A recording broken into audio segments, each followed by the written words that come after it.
Hey guys, welcome back to my channel. It's Tia here. If you are new, please like and subscribe. For today's video, I'm going to be telling you guys a quick story time of me being in the hospital. So it basically started out when I was having really bad pains on my lower right side, and of course, me being an overthinker, I was like, let me go look up like all of my symptoms. So it's like I was bloating, I had a headache, I had lower back pain, and a pain, like a cramp on my right side, and like I wasn't like on my cycle or anything. So I was like, what is happening to me? It was just like this sharp pain on my side. So I looked it up and it said the symptoms were the same as appendicitis, and I was like, oh, like what? And apparently appendicitis is something that not a lot of people know about. It's like super important, and if it explodes you could possibly die from it. So I was like, yo, like what if this is my appendix? Like I don't know what to do.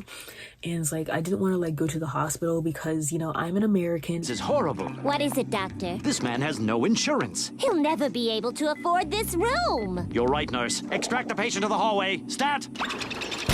And first thing I think of is like, yo, like hospital bills are expensive, blah blah blah. What if I have to have surgery, all that stuff? So I'm thinking about like the money that's gonna be going into this. So I'm thinking like, yo, like I don't want to die, like oh my god, what is wrong with me? And I was like freaking out because I always like overthink and I like tend to have panic attacks and stuff like that. So I think it was like 2 days later, like the pain didn't go away because I was like, let me just wait a day, see if it goes back to normal. But no, the pain was still there, and I was like, yo, like this is so painful, and I was feeling lightheaded and everything. So then one day I was like, yo, let me just go to the hospital. But before I went to the hospital, I literally called patient first, and I was like, do you think I should go to the hospital if I'm having like appendicitis symptoms? And they're like, yeah, you need to go to the emergency room. And I was like, oh. So then me and my sister, we like sped off to the emergency room, and basically like we couldn't find out where it was because like the hospital where I live, like they were doing construction and everything. So like we pulled around to the back, we were like, where do we park, blah blah blah. And then I go in there, and then of course they told my sister like they can't have anyone else in the hospital because of COVID and all that, so she had to like wait in the car. And so I went in there, I had to like fill out this little form of my name and my social security number and all that. And then I had to go in a waiting room. So there was like 5 other people in there, like older people, and they're probably like looking at me like, what's wrong with her? Like she don't look like nothing wrong with her, because they're like in wheelchairs, they have like the oxygen tanks and all that, they're practically dying. And I'm like, you know, like let me just wait. And so yeah, that was awkward. I was waiting for about 20 minutes, which is like crazy when you think about it, because what if it was like a life or death situation? But I guess they could just tell about like my body language, I'm not like on the floor, you know. So then like I went in this little room, and a nurse, she took my blood pressure, my temperature, and I told her my symptoms. She was like, well, I don't think it's appendicitis because that's like super painful pain, and you would be like not able to walk, and you would be like crying for help. So I don't think it's appendicitis. And I was like, yo, okay, like so I'm clear, like I'm totally fine. But then I'm thinking like, if it's not appendicitis, what is it, you know? Because it has to be something wrong with like the uterus, like some kind of area down there.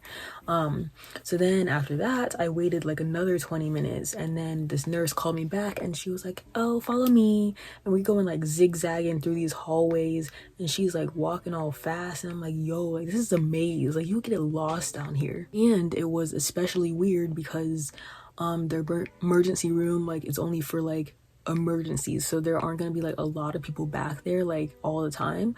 So, and they have like limited number of people because of COVID and everything too. So it was literally like empty, like a graveyard. Like there was like a couple of nurses that I passed on the way, but overall it was empty. And I was like, dang, like aren't hospitals and movies busier than this? And she basically led me to this little room, and it had like a curtain on the front of it and everything. She wrote my name on the board, and basically I was in there by myself, and like I was like stressed out because my hair wasn't done. Like you see all these braids, they weren't done. So it's like my natural hair is like this high, I think. So my hair was like exposed, but I was like, dang, like let me put a hat on. So the whole day I had on a hat, even though like it wasn't really that cold. Like, dang, I hope they don't ask me to take my hat off because my hair isn't done.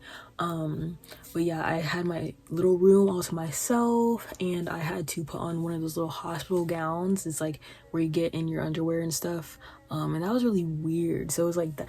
All of this is like a first to me because I've never been inside a hospital. I've never like done any of this stuff before, so I'm like low-key freaking out, but at the same time I'm like, what is wrong with me? So then the nurse, she's basically asking like how much pain I'm in, where it's at, blah blah blah. And then they had to do like a pelvic exam, which is super painful. Like Google it if you don't know what that is. But they did a pelvic exam, and then they did blood tests. So I had like an IV in my arm, and I was like, yo, this is scary. And I'm like, they're like, I'm holding my arm as straight as possible because I don't want to like bend and break the needle in my arm. But yeah, I'm holding my arm like this, and I'm basically sitting there forever.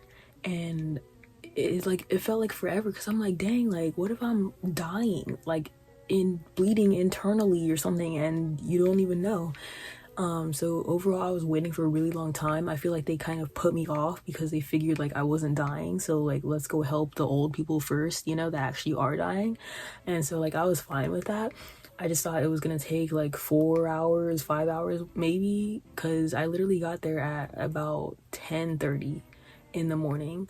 So I was like, yeah, this shouldn't take all day. I was wrong, you know. So I was waiting forever, and then they were like, okay, you have to drink this drink to basically like clear out your system, so that way we can do a CAT scan and or CT scan, whatever it's called.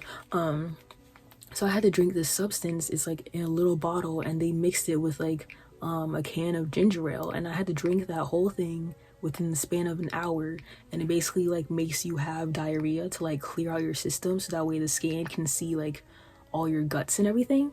So I had to drink that, and it tasted nasty. Like they try to mix it with Gatorade or water, and I was like, Gatorade would hide the flavor better.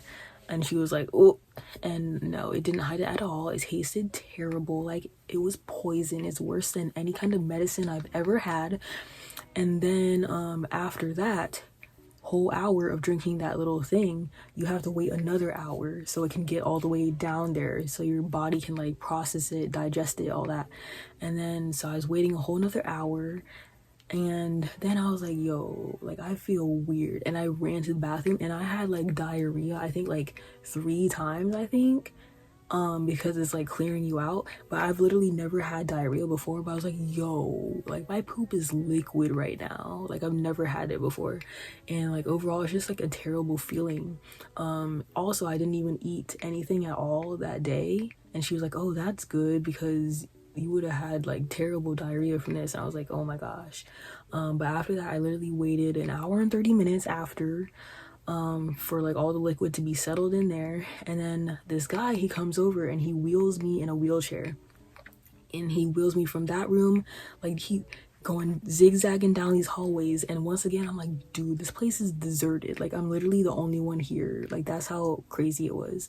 And he wheels me into the little scan room, and then he just leaves me there, and he's like, okay, blah blah, they'll take it from here. And I was like, what?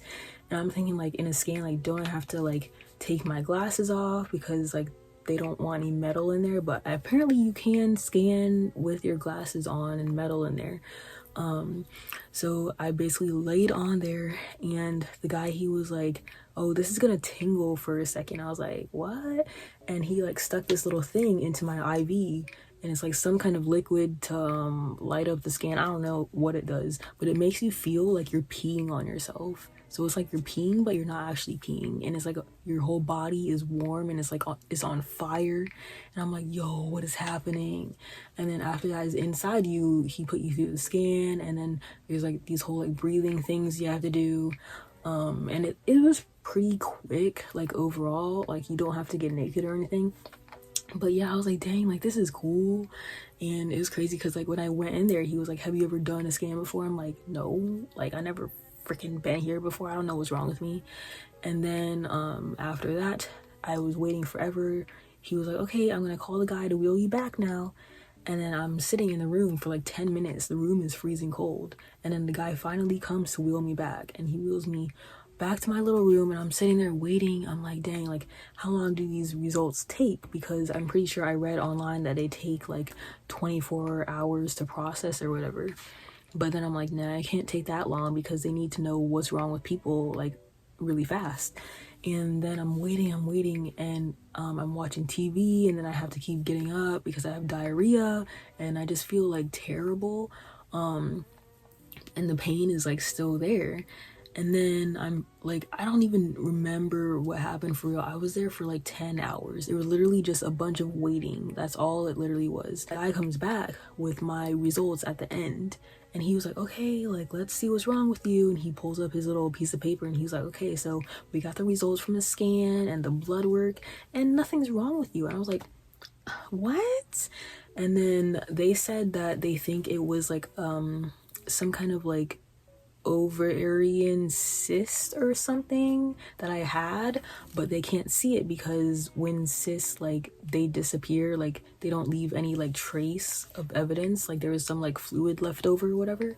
So they were like, yeah, it's probably a cyst that like exploded down there, but yeah, you should be fine. I was like, what? So like I was in here for 10 hours just for like a cyst, and I'm like perfectly fine. They're like, yeah, like just take some Tylenol, take, like, you know, you'll be fine. I'm like, and I was so mad about that because it's like, I get it, like other people are dying, they need like more attention than me, but like, dude, I was in there for 10 hours, and it was crazy because like even before that I could hear the nurses, they were like, oh yeah, she's been so patient today, like she's just been having to wait around a lot. And I'm in the room like, oh my god. But yeah, overall they said it was like some cyst down there that exploded. And then I went back to my doctor, and she was like, yeah, like it should be gone in like a week to 10 days or whatever. So that's pretty much what happened. And now the pain is like, I feel like it's still there, like it comes and goes, which is weird. So overall, like I don't know like what is going on with my body. Like I'm having chest pains, I'm having freaking like side pains, back pains. I don't know what is wrong with me. So that was it for this video. If you guys liked it, go ahead and like, share, subscribe, leave a comment, do all that. And thank you guys for watching. See you guys in my next video.